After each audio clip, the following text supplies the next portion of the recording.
Perfect. All right, perfect.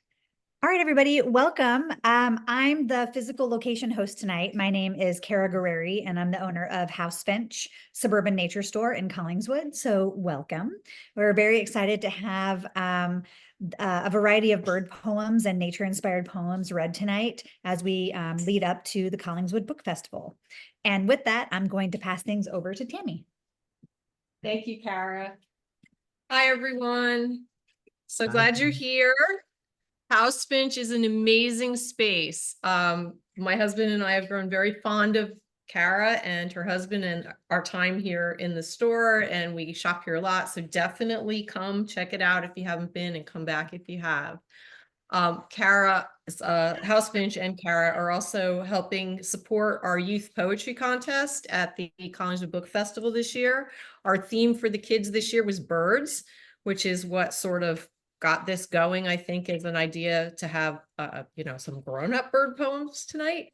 And I'm really excited to have some friends and fellow local poets reading and join us after Joe's reading.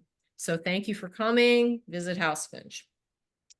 Tonight, I have the honor of introducing a poet and friend whose poetry and whose social media musings feel a little bit like church to me.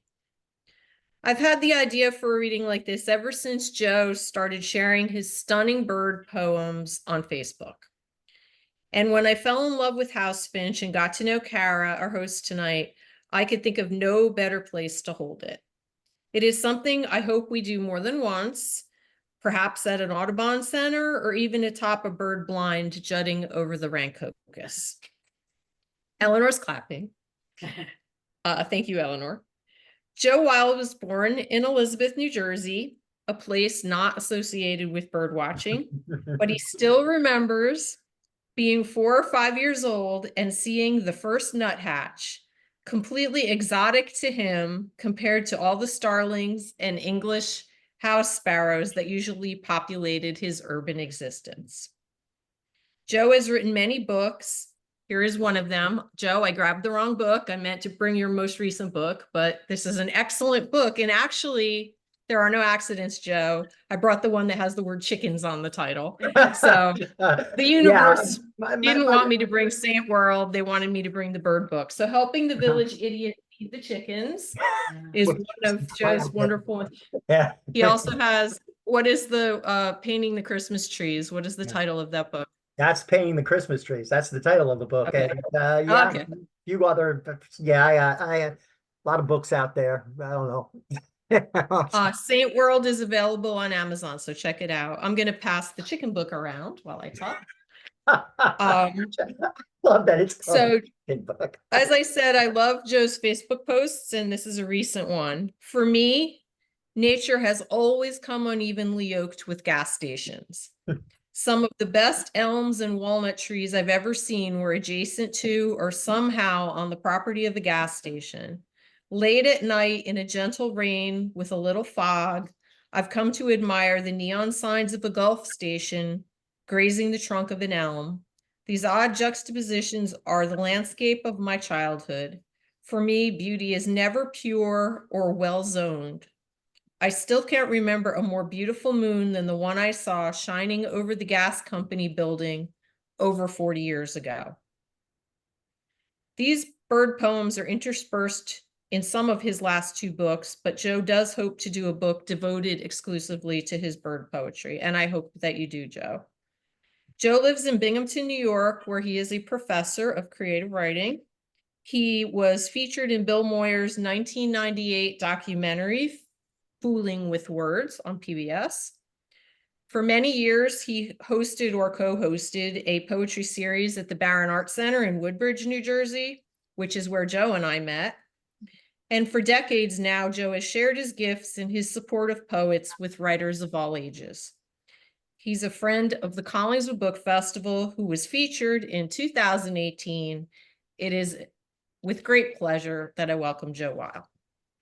Thank you, Tammy. And I'm really glad to be here. Tammy's been a really supported these bird poems. I've gotten every one of them published, But the odd thing is I haven't made a book out of them or a chapbook. But speaking of cityscapes, this first one, Great Snowy Egret, the first time I ever saw a big bird like that was going almost up to East Rahway, what was then called Rahway State Prison. They've now changed it to East New Jersey State Prison because Rahway didn't want to be associated with it or whatever. But my brother Peter was in Woodbridge Developmental Center there, which has since closed. And we were going past the Rahway River, which was a tidal river in that area and could be very dirty. And all of a sudden, there was this huge bird, and nobody in the car knew the name of it, but it was a great snowy egret. So this poem's about that, all right. So here we go. I first saw an egret 56 years ago, perched on an orange crate jutting out of the Rahway River at low tide. Surrounded by mudslats, various bits of flora and fauna, pickerel weed, cattails, a muskrat who dove into whatever true water could be had at ebb tide and disappeared. The egret stood glowingly white, as if auditioning for someone's vision quest. We were passing by in my father's Junker Ford, the one with the hole in the passenger side floor, on a bridge that was metal then, and sometimes rose to let a small trash barge through, but always sang with a low hum deep in my gut as we traversed it.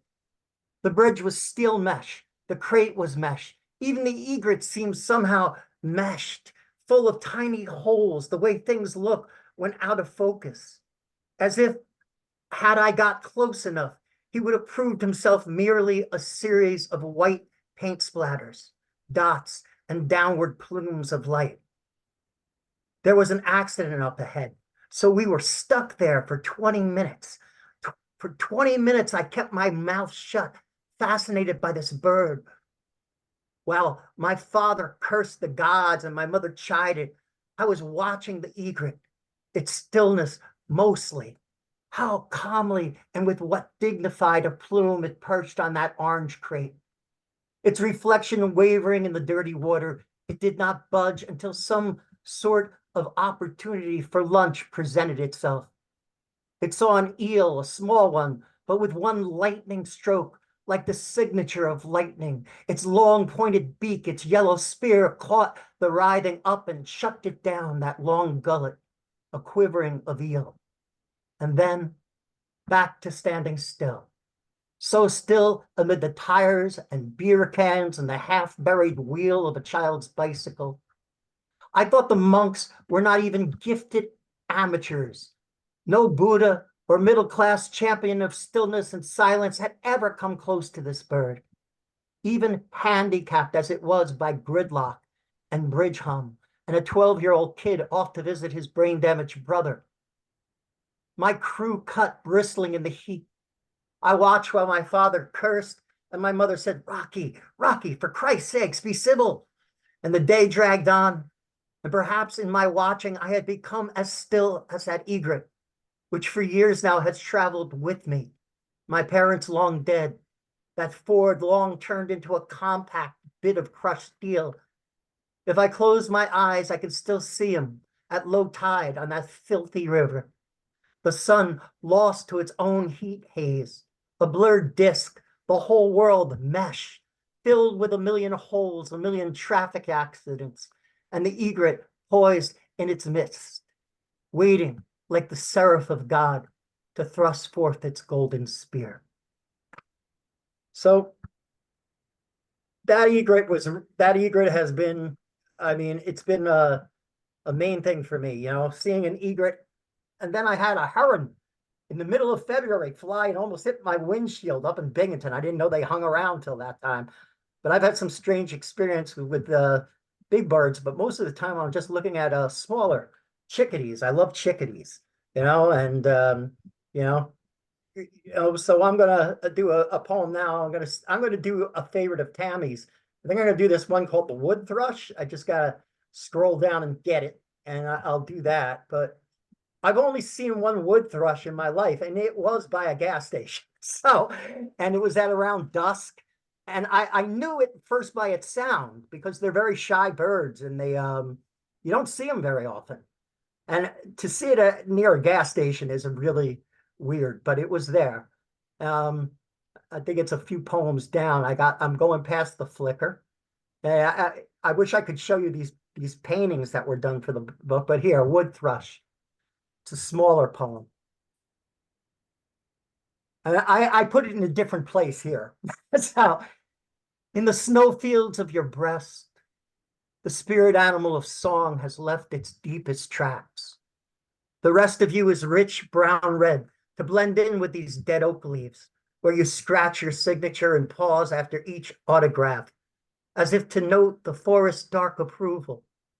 You live in the shade of the mature, are for mature audiences of 200-year-old oaks, old growth stands that have yet to meet a housing development, a golf course, a Bank of America.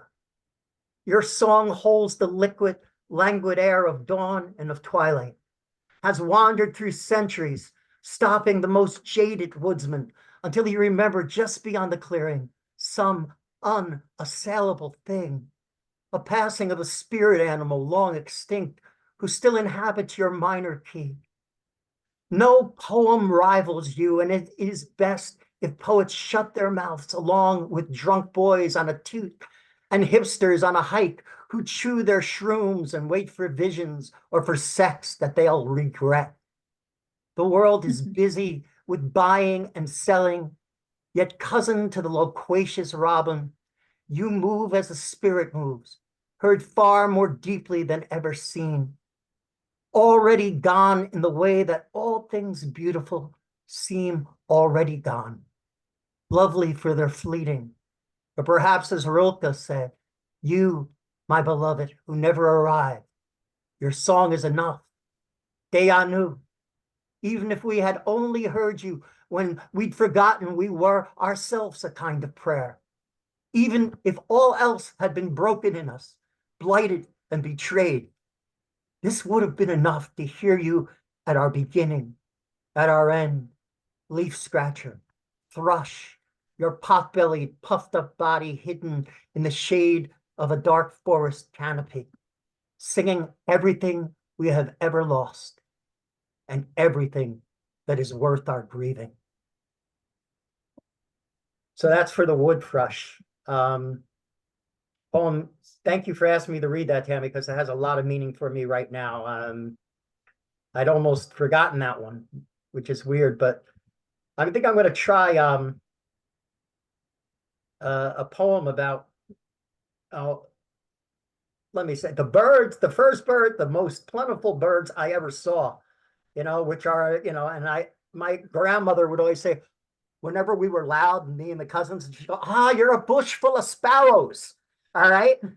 Because if you ever hear a bush full of sparrows, they're very loud and they're, it's an amazing sound, but homage to the English house sparrow. So with all due homage to William Carlos Williams too, but all the songbirds have fallen to paws and more importantly, the jaws of someone's adorable cat. Orioles have lost their elms and no longer frequent the city. And since we like things so clean, so neat, so utterly symmetrical, we've turned the world into green pool tables of overly fertilized lawns, each golf course an eco-disaster, the thickets and waste places, which perish, the thought are a mess, are bulldozed and replaced by decorative cabbages and ornamental grass. Nothing out of order, nothing that can feed a single wild thought. A series of circles, triangles, and squares, all for the fast food franchises, and the Wells Fargo banks, and the tanning salons, and the Sam's Club. And thanks to landscapers, not a single dead leaf ever hops the border. The whole thing saying to butterfly, as well as purple finch, warbler, as well as rufous towhee, go away, go away. We are annihilated. The passenger pigeon for hats and for slaves' food. And the American chestnut soon went down with them. But the English house sparrows, the sparrows are alive and well and living in loaves. You can see them chirping happily amid the lawnmowers and the plumbing supplies. They fill every bush from San Diego to Maine and annoy you while you try to eat your Chilean sea bass at some outdoor cafe. And they love cement circles and triangles and squares as much as we do. On the golf courses, they're food for the red-tailed hawks, but mostly they just gather in winter bushes and in the eaves of roofs, in parking lots, gas stations, subways, having replaced Emily Dickinson's house wren and purple martin in Manhattan. The peregrine falcon clips them from 400 feet of sky. They die and they die and they die, only to rise yet again, to flitter and chip and keep up their sparrow patois. So much so that my grandmother would cry out in despair when we were loud, "Jesus, Mary, and Joseph, you're a bush full of sparrows." These birds, dressed in the color of soot and dung, the dirty buff of unwashed cars, survivors, the children of our urban sprawl, the beneficiaries of our slaughter. So that's to my test of the house sparrow, which, was the bird really of my childhood. I mean, that and starlings. And starlings make all kinds of noises. They even used to make little farting noises in my neighborhood for some reason, and wolf whistles. And I mean, you could name it. I mean, you would always hear them. And I always loved that they changed their coats in winter, but I don't have a starling poem here right now. I have one in another place somewhere, but not here. I'll have to bring it in sometime. But all right, I'm going to do a couple more bird poems since that's what we're doing tonight. And this is one. All right, let's see. There were, for some reason, pine warblers, which I've never seen before except dead. Because for some reason, even though there was a bird silhouette on our picture window in my old house, the pine warbler didn't notice it. And once in 2000, I think it was 18, the pine warbler just died and it was at the window. And it's this greenish, yellowish, tiny bird, and it's beautiful. And I saw it, and I remember the Zen Buddhist principle of just looking at something with all your attention and with all your respect to give it dignity, even, at dead animals, and I guess Gerald Stern wrote about that. But this pine warbler was there, and I just couldn't knock it off the roof. And so this poem's called To a Dead Pine Warbler. Nothing shows the claw of a cat, not the rending of throat, nor shredding of plumage. It could be a stuffed and lifelike replica of a pine warbler, so perfect, unsullied, and laid out as fresh as Hector when Zeus restored the flesh at night that Achilles had dragged around the walls of Troy all day.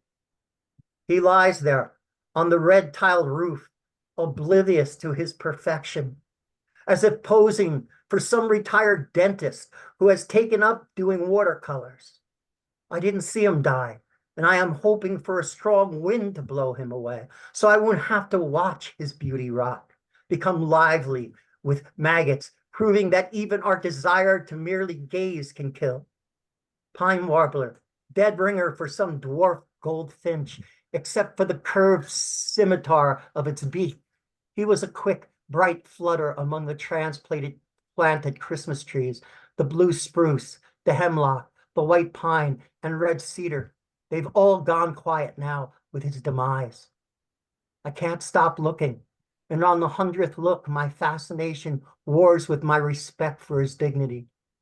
Last night I dreamed I was Priam and knelt to clasp Achilles' knee to beg for the return of my son's body. I moved like a ghost to the Greek camp. The gods who, like armchair progressives, always want to care as long as it's not too much trouble, ate at me.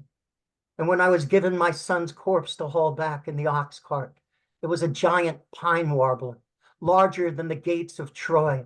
I couldn't fit it through, and I begged and cried, but mercy ended at the gates of my native city.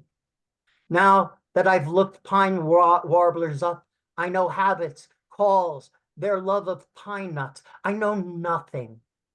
What can be known? What can ever be known until the head is bowed in submission and sings for mercy to what is merciless? I will go out in the middle of night through an open window when my children sleep. And if there are stars, I will notice, careful, afraid I might fall from the roof. And I will touch you, pine warbler, gently, and drop you into the dark, my hands cold with the chill of fall. A good 55 years since I buried any bird, and I will pray our spirits home. So that's the pine warbler. My love of birds is part of my spirituality, I guess. I mean, let the Holy Spirit is a dove. I mean, both my daughter and my son are autistic and developmentally disabled. But at 2, my daughter could read. She suddenly went into what I call the mist. Okay, after that, she could read letters so it's kind of really sad. But she would imitate a mourning dove perfectly. So this poem's Mourning Dove, and if you've ever heard a mourning dove, you know how beautiful, how mournful, how truly named they are. But this is really as much about my daughter as the bird. This morning, my daughter Claire clung and wouldn't let go. Her legs wrapped around my waist and her arms pressed to my neck. I didn't mind wearing her. If I could wear Claire for the rest of my life, well, then so be it. But we heard the bus up the hill, then saw it riding down all yellow and black, putting forth its jazz hands like some giant black-eyed Susan, into which my little bee climbed and was gone, the doors closing behind her, leaving me barefoot against cold walk and colder lawn. The silence after she'd been swallowed up was filled with the warmth of her, freshly pulled from me, still leaving its impress, like a hat you continue to wear long after it's been fully doffed. That's when I heard them, the mourning doves, 3 perched on the telephone wires. Are they telephone wires? One still sleeping, with its tiny head dropped into its chest, but the others cooed their sad lament, as if to say there is no end to coming and going, and either becomes the same after you've been coming and going long enough to start to feel the death in things, not of, but in. And all the coming is going, and all the going is coming, and the bus is a big black-eyed Susan, and the nape of your daughter's neck escapes a final kiss as she mounts the stairs, encouraged by the aid. Goodbye, and hiss of the hydraulic doors, and then you're here alone, feet numb, listening to the mourning doves, those subdued and well-dressed pigeons hunted in other parts of the country to the tune of up to 70 million birds. So in demand that ideal seed their favorite is planted for the slaughter. And you wonder what's been planted for your 5-year-old daughter, who waits at the top of the stairs and at the end. At 2, she began imitating the mourning doves that cooed outside her bedroom window. At dawn and dusk, took you a while to know she was learning their song. She mimics the mourning dove and the jay. They were the first birds in her cradle song. And now the house is empty. There's a dead chipmunk left by your cat to let you know he offers his share to the larder. The cat is better now at killing. No marks. The chipmunk's beautiful. The song of the mourning dove is inside you. The press of your daughter still against your chest. You almost coo yourself. Instead, you turn the chipmunk with a hoe. Toss him into the shrubbery. They can dig 30-foot burrows under your house, destroy the foundations. Good for them. The mourning dove is not a peaceful bird. Peace is a construct. It has come to symbolize. It's fierce at bird feeders, a bully to sparrows. When the dove drinks, it does not lift its head, but sucks the water in like nectar, sips its own reflection. When it flees the scene, it makes a high tea kettle whistle with its wings, a quick flying bird. My Claire swallows deep and makes the grieving sound, the gulping coo she's heard all of her life. She is nonverbal, on the spectrum. Sometimes she clings so fiercely at others. Sometimes she pushes me away. She likes to drum with her hands on my head. It hurts. The dove on overcast days in a light rain appears to be the color of rain, not so much transparent or translucent as the subtlest leech pussy willow gray. My daughter is is sometimes on the verge of disappearing. Rain child with a rain dove coo. A gray I wear in the bright yellow, the black-eyed Susan of my life. This grief I can bear because a long time ago, I learned love does not refuse the weight that plants it deep. The weight of the snow on rods of forsythia that causes the rods to bloom. The weight of my daughter, so light against my chest. And above me, the doves crying, voice heard throughout the land. I'm sorry. Okay, Joe, take the time you need. All right, I'll read one more and then I'm done. Okay, I'll read a poem for a bluebird. Because they're very important to the, I never say the name right. It was Iroquois, but it's Atanawasi, but I'm not pronouncing it correctly. And I apologize, but you know, this is, the bluebird was very important in their legends of spring. So I'll do this one to end. Because I sure could use a spring. Northeastern bluebird. The Haudenosaunee claimed the song of the bluebird made Flint, the terrible winter, flee. The time of hunger, the time of freezing when wind moved through the long house bringing death. It was this plump little bluebird singing on the branch of a birch at the edge of last summer's cornfields that frightened Southscara, the giant, away, who made the ice on the Finger Lakes recede, who called the rivers to flow again, who made the first green come at the time of glaciers. A single tiny bird sang forth its medicine against the snow, and all that became the Northeast woodlands rose to its song.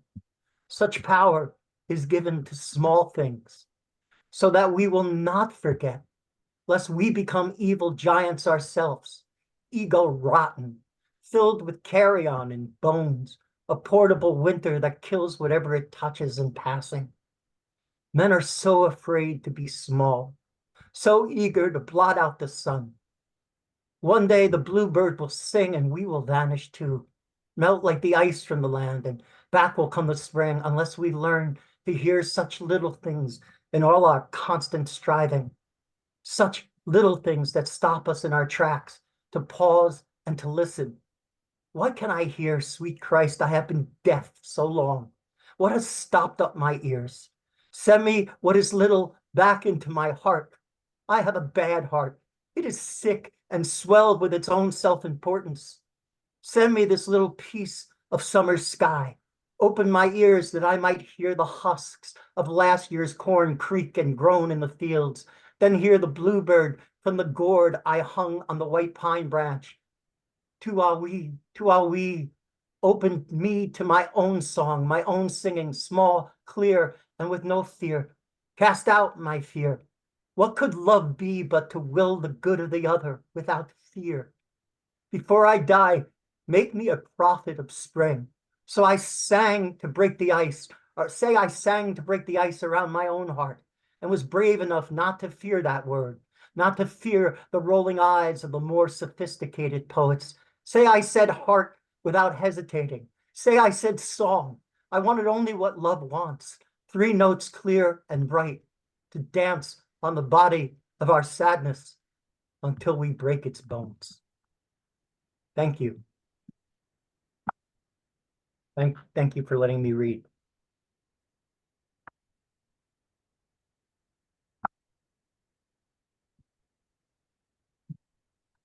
Joe, that was wonderful. Thank you so much.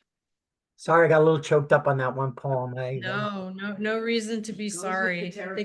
Absolutely. You can't go there if you don't feel it. Thank you.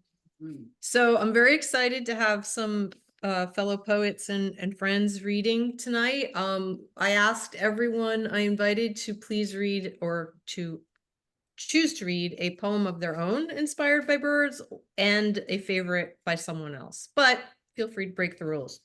Anyone who's here to read is going to get at least 1 bird bookmark, and then Lauren, I will get you yours on Saturday, and Joe, yours will come in the mail. And then I'm going to give the rest to our wonderful host tonight. How about a round of applause for House Finch? Oh, yeah. And Kara's doing double duty on the Zoom, so I appreciate that very much. So we're going to be very casual here. I'm going to ask Lauren to read first, and she can introduce herself and share anything she would like to say about her poetry and her wonderful journal and any other thing. And then after Lauren will be Eleanor Matter. Hi everyone. Wow. Joe, we're just so lucky. What a gift to hear you read. Can you hear me okay? Am I coming through all right? Excellent.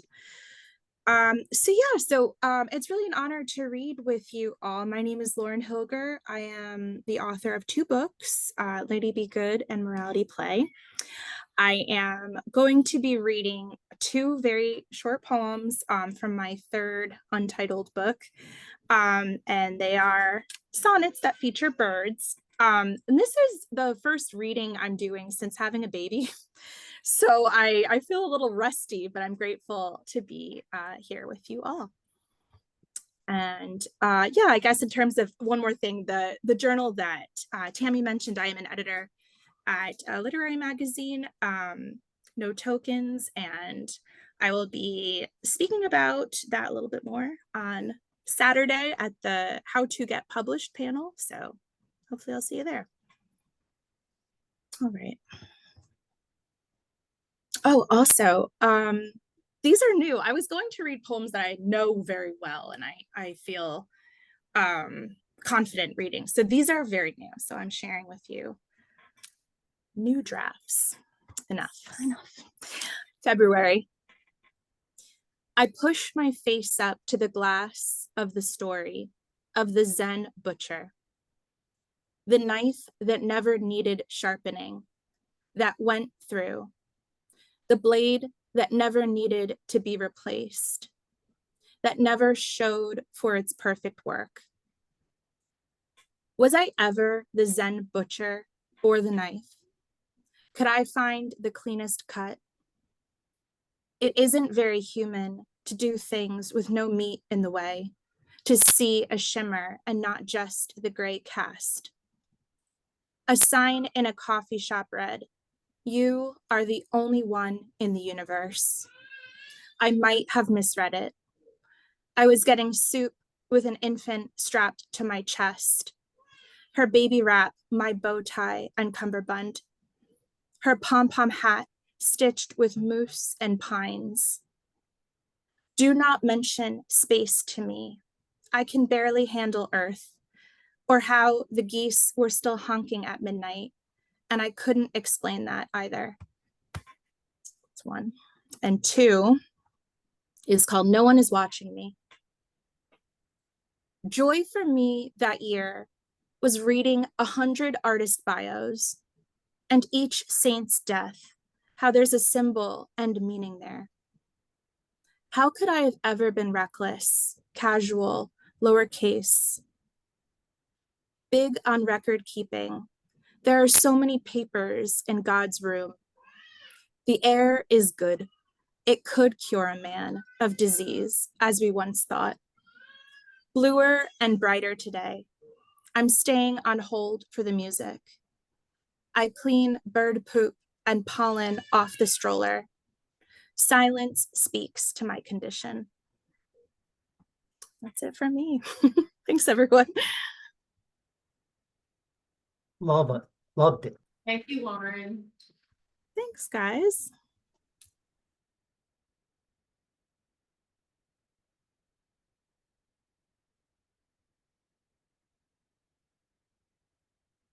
Maybe a little, I'm taller than, Yeah, of course. okay, thank you. What a treat to be here. This is so much fun. I love this store. I'm a fan of Kara. I'm a huge fan of Tammy, dear friend and poet, and a fan of Joe. So it's just, it's a great place to be and an honor to be here. And I'm sure everybody knows about the Collingswood Book Festival coming up this weekend. Be there Saturday all day. And also, I teach creative writing. Anybody who wants to know more about that, find me on Facebook or somewhere. Okay. Out of the blue. They stand in the marsh at Forsyth Wild Refuge. One great blue heron and one great egret, side by side. I have never seen this before, this beauty double. After spotting hundreds and hundreds of the great egret, my spark bird, over the years, and the more rare, the more precious, in the dozens, the blue, my spirit bird, my favorite.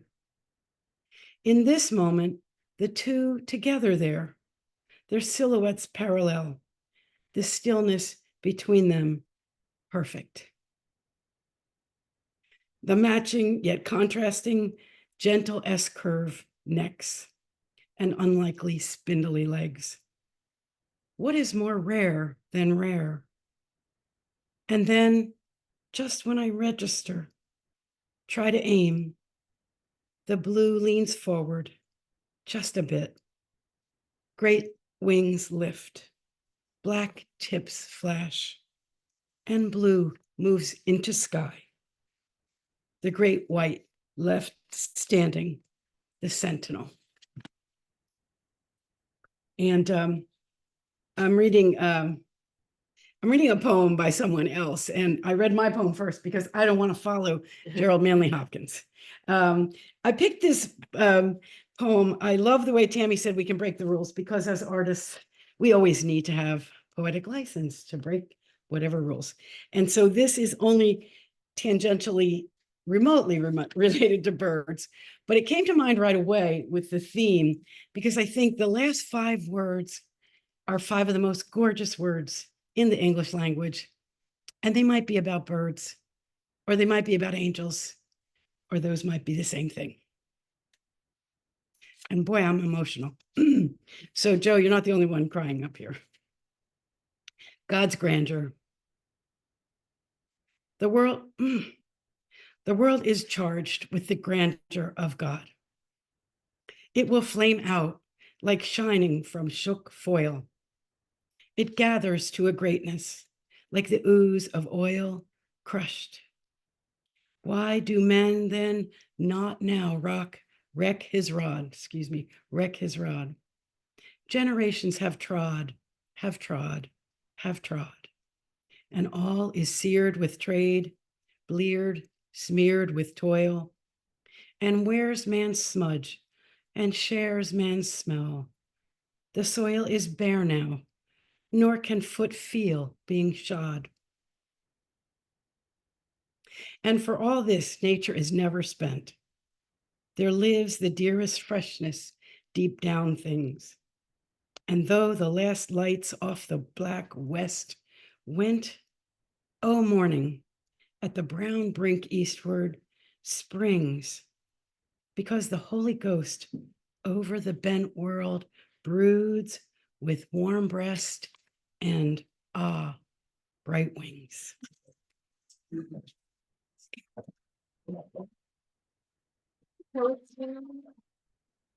Gerald Manley Hopkins. Okay. So Eleanor is reading at 11:45 at the Collingswood Book Festival on Saturday, and Lauren is running or moderating a How to Get Published workshop Saturday at noon. Lauren, I think, noon, I believe. And Kathleen Bookmiller, who will be our next poet, is also going to be running a workshop on gratitude, which I'll let her tell you about, and she is next. Thank you. Yeah, so I'm going to be on that panel with you, Lauren, and then I'm going to be running our workshop at 1 on gratitude, and I really do have to take a minute and tell them what happened. So I just finished a book for Bloomsbury Press. Thank you. Teaching writing through journaling. And a lot of what I do is the neuroplasticity of the brain, blah, blah, blah, blah, blah. So all that weight's off my shoulders. And so today I missed the train I meant to get. I too many little things to even talk about, but like I dropped a compact that I just bought and it broke all over the sidewalk. Yeah. And then I locked my keys in my office at Drexel University on the way here tonight. at like 5:45, like already making it like and then I come to my car and my front right tire is so flat that it's like splayed out on either side. Yeah. So like, I think it's kind of funny that it happened after the book was in. It was like, I don't know, like everything let loose. And maybe all those bad things were gonna happen and they just waited so that I wouldn't also go, but the book. So anyway, But she's that. here. So Well, she gets her- here, because poetry prevails. Okay, so I think I'm gonna take a clue from Eleanor and read mine first. And this is my pro tip: when you're old, if that ever happens to you, you print it out in like 16 font and then you don't have to put on readers. Okay, so this is mine, but it's actually called 13 Ways of Looking at Adultery with lots of help from Wallace Stevens. And it's a mashup of fiction and poetry. So it leans into 13 Blackbirds by Wallace Stevens. Okay. Among 20 million men, the one who wanted to be with me was the husband of another. I was of 3 minds. I had made no promises to her, which was one of 3 rationalizations. If not me, he'd choose another. It was a small part of the pantomime. A man and a woman are one. A man and a woman and me are 3. I do not know which to prefer, the beauty of marriage or the beauty of desire, when he's inside me or just after. Icicles filled the long windows with barbaric glass. The shadow of the wife crossed us to and fro. The mood traced in the shadow, an indecipherable clause. O thin man of 2 hearts, what are you imagining will happen next? Do you not see what damage moves about the bodies, brain to heart, of the women around you? I know moral codes and lucid, inescapable arcs. And I know too that a wife is involved in what I know. When my husband died, it marked the edge of one of many circles. At the sight of my husband's bleeding deep red, I began to harden even as I cried out sharply. He died in Pennsylvania in a hospital bed. Once another tried to kiss him. She had mistaken the brightness of his light for misplaced desire. I lie with another's husband. My husband is gone. It was evening all afternoon. It was snowing and it was going to snow. The blackbird sat in the cedar limbs. That's that. So this one, as you can see, also the printer printed out front and back. So I'm so jacked, but I got it. Okay. I think I'll do it. Hero. Oh my Expressing gratitude. I mean, it's poetry. It has to happen. Okay, so this poem is by the co-editor of Painted by Quarterly with me. Her name is Marion Wren, and her book is coming out from Copper-Dillon Press in the spring, and I adore her. So this is called Apologia. Sorry, I tell my neighbor, white dish towel waving in surrender. Confess I put the bird I'd pried from my mother's cat in their pumpkin patch. Was wondering we should call the cops, he laughed atop my warble. Sorry, when I wanted to tell him about the skirmish, how I startled Sugar and chased her, swatting, and she paused, hunched sniper, wings dripping below her flat eyes, as if to ask, what? Or duh? And dropped it splat, feathers still, on the planked steps of my neighbor's porch. Or my animal need to be the rescuer, but I didn't know what to do. I scooped the bird into my cooing hand and marched toward the rushes near the backyard ditch. My mother hissing, what are you going to do?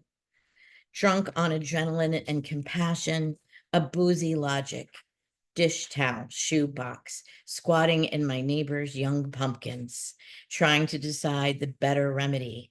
Give it stillness or hover, fight blight, blight, or give it over to the tall grass, the shadows, the vines behind the chain link fence, and keep the feeling of its heat and scrabbled feet and the memory of my palm, its shook pulse persistent. I took it for a sparrow when it was a wren. That's it. Thank you. Well, I think I'll go in the middle. So thank you so much for that, and Eleanor and Lauren. So I don't want to follow Thomas Lux, and I don't think anyone wants to follow Thomas Lux, so I'll read mine first. I finished it today, although I don't know if it's finished. This is for Joe Weil. For the birds. When no one was looking, our feathered friends made off with all the best collective nouns.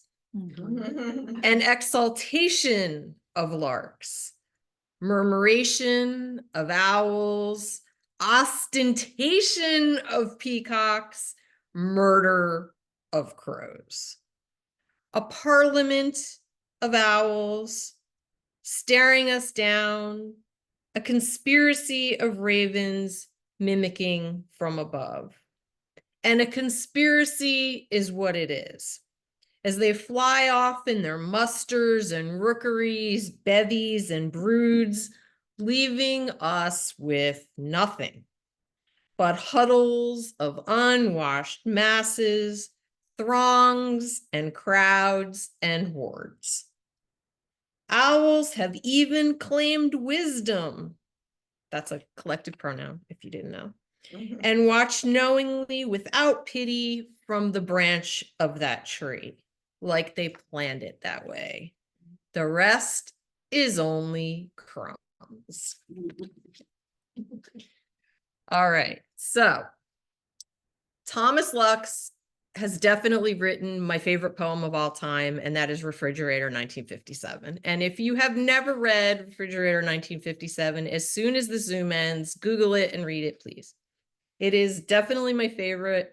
And thanks to Murphy Writing at Stockton University and Peter Murphy and his charms, Thomas Lux came and workshopped with us. What would you say, 7 years ago? About 7 years ago. He passed a few years back. He's incredible. His work's incredible, and he was a great workshop leader. I wrote a poem about driving a stick shift with him. This is a bird poem by Thomas Lux called Poem in Thanks. And this is for Kara. For hosting us, thank you. Lord, whoever, thank you for this air. I'm about to in and exhale this hutch in the woods, the wood for fire, the light, both lamp and the natural stuff of leaf black fern and wing, for the piano, the shovel for ashes, the moth-gnawed blankets, the stone cold water, stone cold. Thank you. Thank you, Lord, coming in for to carry me here, where I'll gnash it out, Lord, where I'll calm and work. Lord, thank you for the goddamn birds singing. Thomas Lux. All right. So 2 more poets that I'm grateful to call friends. And I think we'll go with Rich Renner and then Cassie McDonald.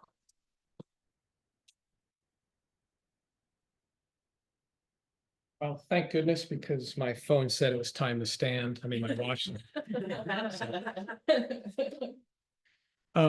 Some of you know me, but most of you don't, because on Book Festival Day, I never get to go to the poetry tent because I'm at the other one. We gotta fix that. Not this year, but let me get through one more year. What's the other one that you're at? It's the adult Featured authors. Oh, great. He's hosting Philip Philip J. Williams. So, yeah, so Philip B. Williams will be Sorry. at the poetry tent and then wandering over to the tent by the library at 2:00. If anybody wants to follow him over there, but I know you're busy. So before I started, I wanted to say, I know Kara because her first day I was here as well, as a backyard birder. And I'm surprised we didn't all start this way, are spark birds. So mine, and I just started talking about it tonight, was the Carolina wren, because one day my dad said this little tiny bird was the loudest thing I've ever heard. And I looked and actually could see it. And I thought, that's pretty cool. And the next time I heard the sound he described, I did the same thing. There it was. So I realized there'd been this whole universe up there that I had never really paid attention to well into my adult years. So just before the pandemic hit, I had the pleasure of being at a Peter Murphy workshop, and it was all about getting published. So I spent that first month of shutdown trying to get things published. This one didn't make it, and I shelved it, but this came up for a topic, and here it is. So I finally get to present what I had 2 bird poems. The second one was too long, and I just bagged that one. So I'm just going to read the short one. And it's the obvious title, Why Birds Matter.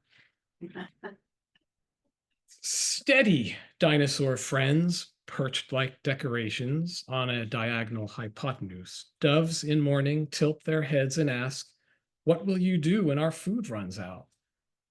Honestly, I have no idea how I would answer them if I had an answer, and whether or not I would answer with songs or calls or trills or drumming or claw clicks. I do know birds whistle and romance and parent, mimic, build, soar where cloud puzzles solved in reverse by tropospheric fingers plot movie flashes where we stand in a circle as our music teacher crouches, fixates on my posture, my back against a wall, and grasping my fist bone, she purls a soft, unclench, just breathe. The charm deflates festering days of tension, this mushroom of anxiety, kindled by a new town, new house, new school, miles from friends and memories. Brief, the nervous classroom laugh track. I open my hand, a gizzard of small stones clatter to the floor. She repeats, just breathe.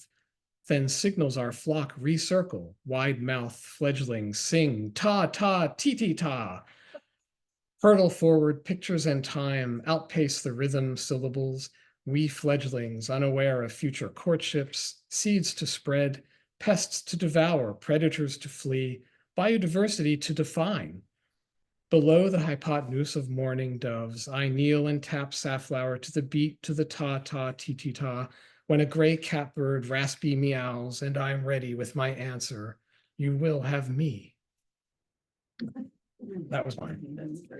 And then, to be honest, I forgot that Tammy asked us to read a second one by someone else. So hastily, I went to my old standby. Billy Collins got me through the pandemic with his weekly, well, at the time, nightly poems. And then it turned into a weekly thing. And he just concluded, I don't know if you were all watching that for the past 4 years, but he's not on every night anymore, and I miss him dearly. So I immediately thought he must have a bird poem. I looked it up in 5 seconds, and here it is. You probably all know it, but it's called The Birds of America. Early this morning, in a rumpled bed, listening to birdsong through the propped open windows, I saw on the ceiling the figure of John J. Audubon kneeling before the pliant body of an expired duck. I could see its slender, limp neck, rich chestnut crown, and soft gray throat and bright red bill, even the strange pink legs. And when I closed my eyes again, I could hear him whisper in his hybrid Creole accent, I've taken your life so that some night a man might open a book and run his hand over your feathers, so that he could come close enough to study your pale brown flecks, your white chin patch, and the electric green of your neck, so that he might approach without frightening you into the sky and wonder how strange to the earth he has become, so that he might see by his lamplight the glistening in your eye, then take to the air and fly alongside you. Billy Collins.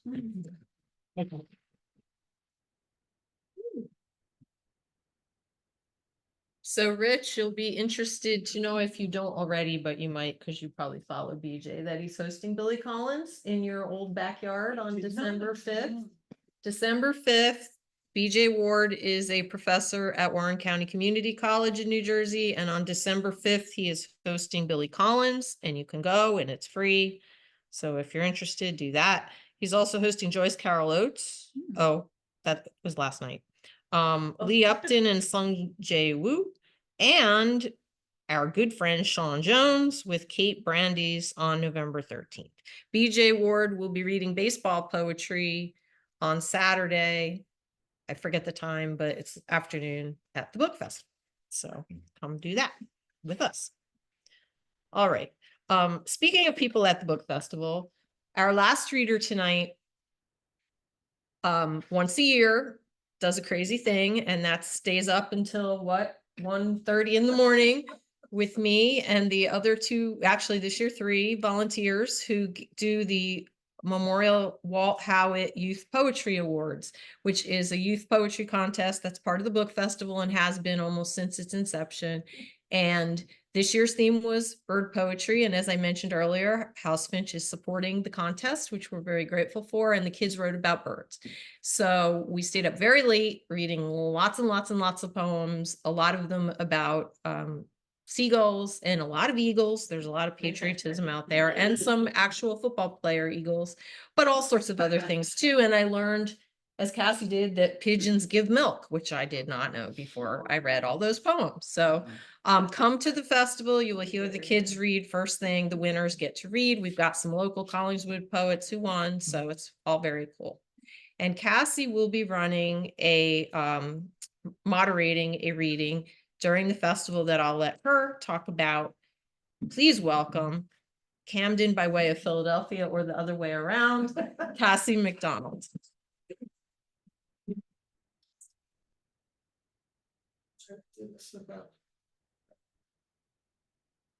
It's just using no hands.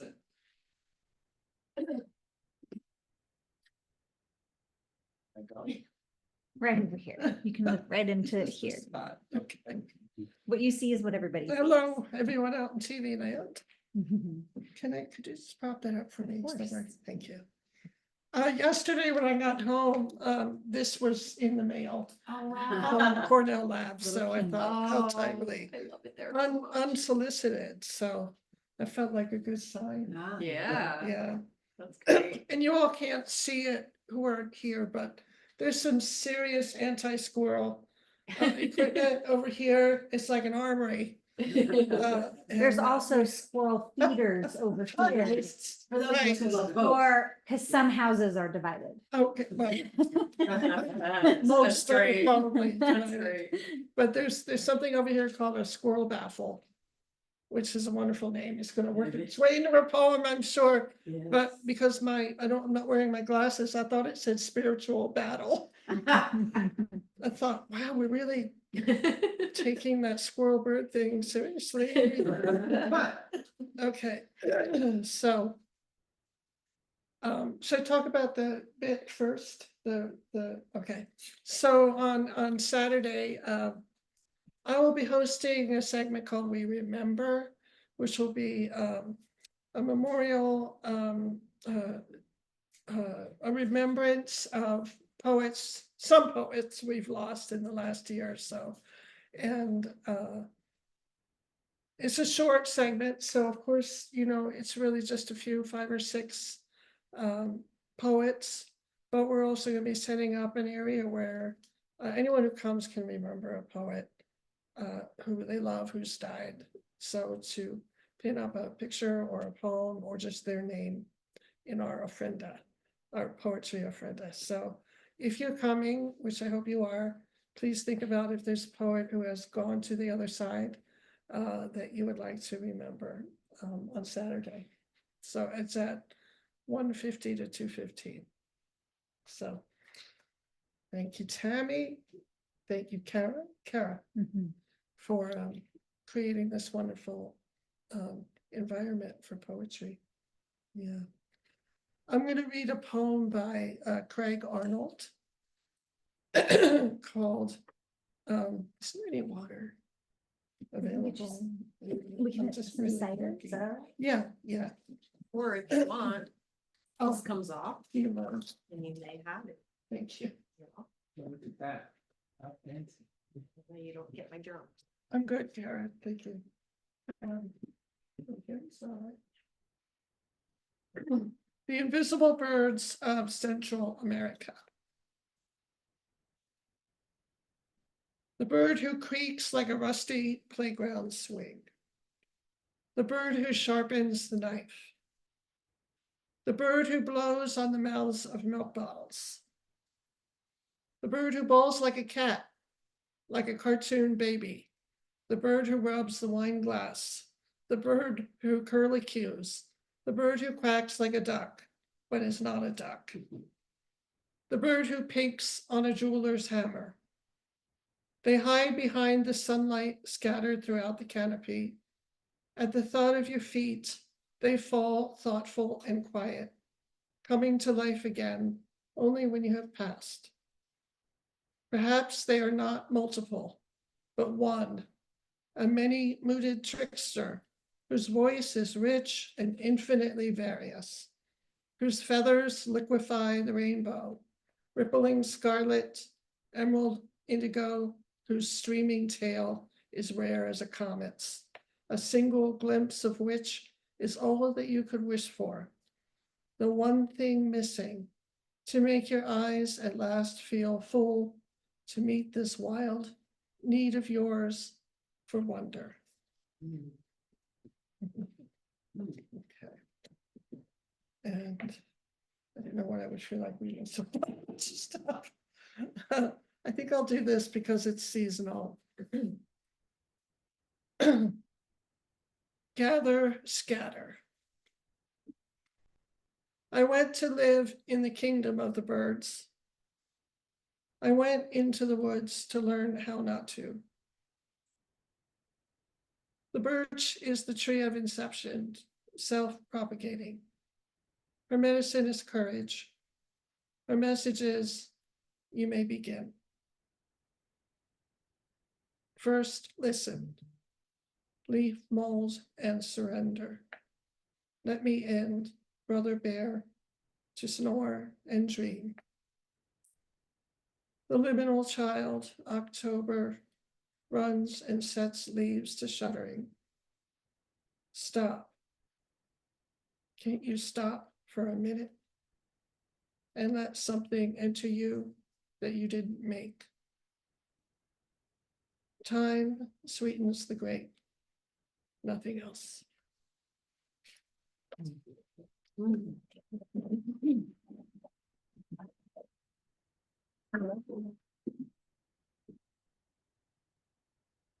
All right, that is our evening. Thank you, everybody who joined by Zoom. Thank you, Lauren and Joe.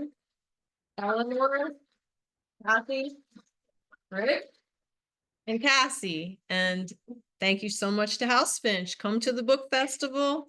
Hope to do this again. Good night. Thank you, Dan. Thank you. Thanks, everyone. Thank you. I love the Good job. poetry. Thank you. This was exactly what I needed. Thank you, Tammy. Thank you. This is a beautiful. My story. honor.